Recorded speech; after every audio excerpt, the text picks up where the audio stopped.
The market's down over 176 points, very much the trend of the last week. Is it worrying? It is worrying, particularly as it seems like it's going to be a bit of a midterm trend.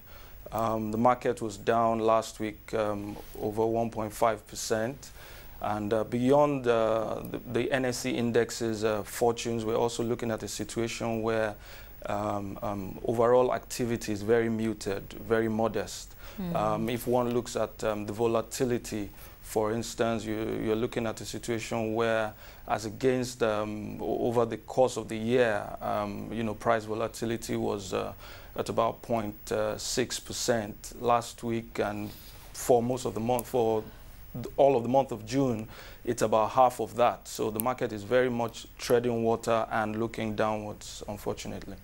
What's needed to give momentum to this market? Because we know that foreigners in general are staying away. They're worried about general growth trends internationally. And for many, it's the summer season. It's where they cash in and try to get a bit of money. I think overall, we're in the midterm, in the short and midterm, we're still going to be looking at the fundamentals of the companies, particularly the real sector stocks.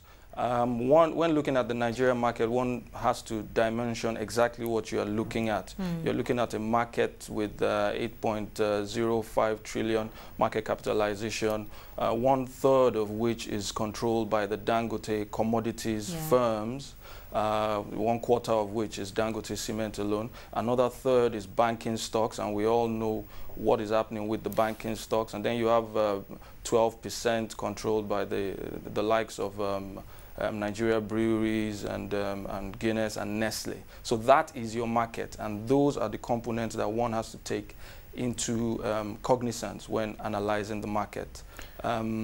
Overall, it's muted for the real sector stocks, and probably a big question mark against most of the banks. But of course, it is still possible to cherry pick value stocks. I mean, obviously, a lot of people have been saying that consumer goods stocks really should be going. Just the purchasing power of Nigerians is looking pretty good. Market, critical mass rather.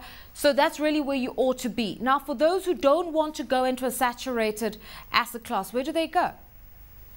Well, for those who don't want to go into saturated FMCGs, then you're going to have to look at the market bellwether, look at what Dangote cement is doing.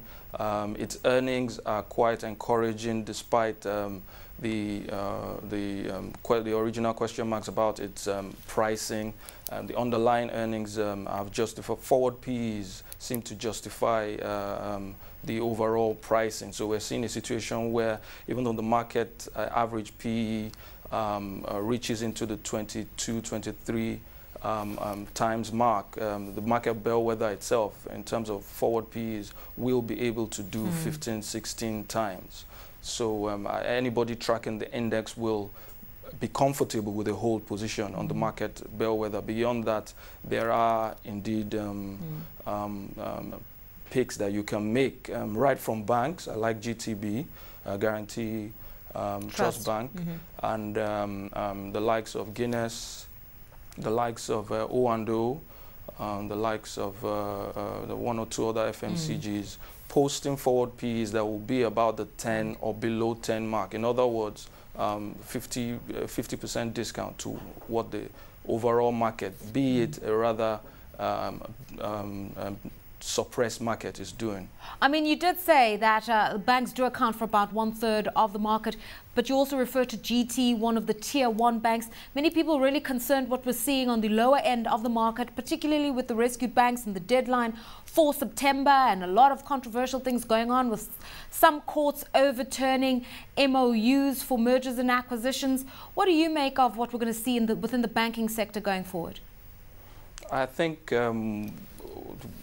for any value investor, you would look at a Zenith Bank, you would look at a Guarantee Trust Bank.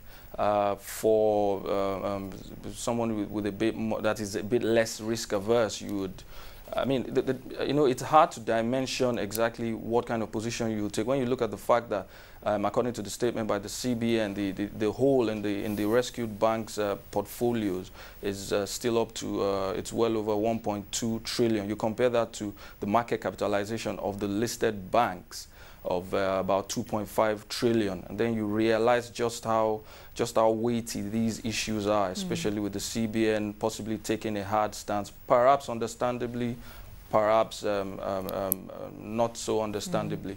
One would, in my view, just cherry pick, look at value in the healthy banks and stick with those.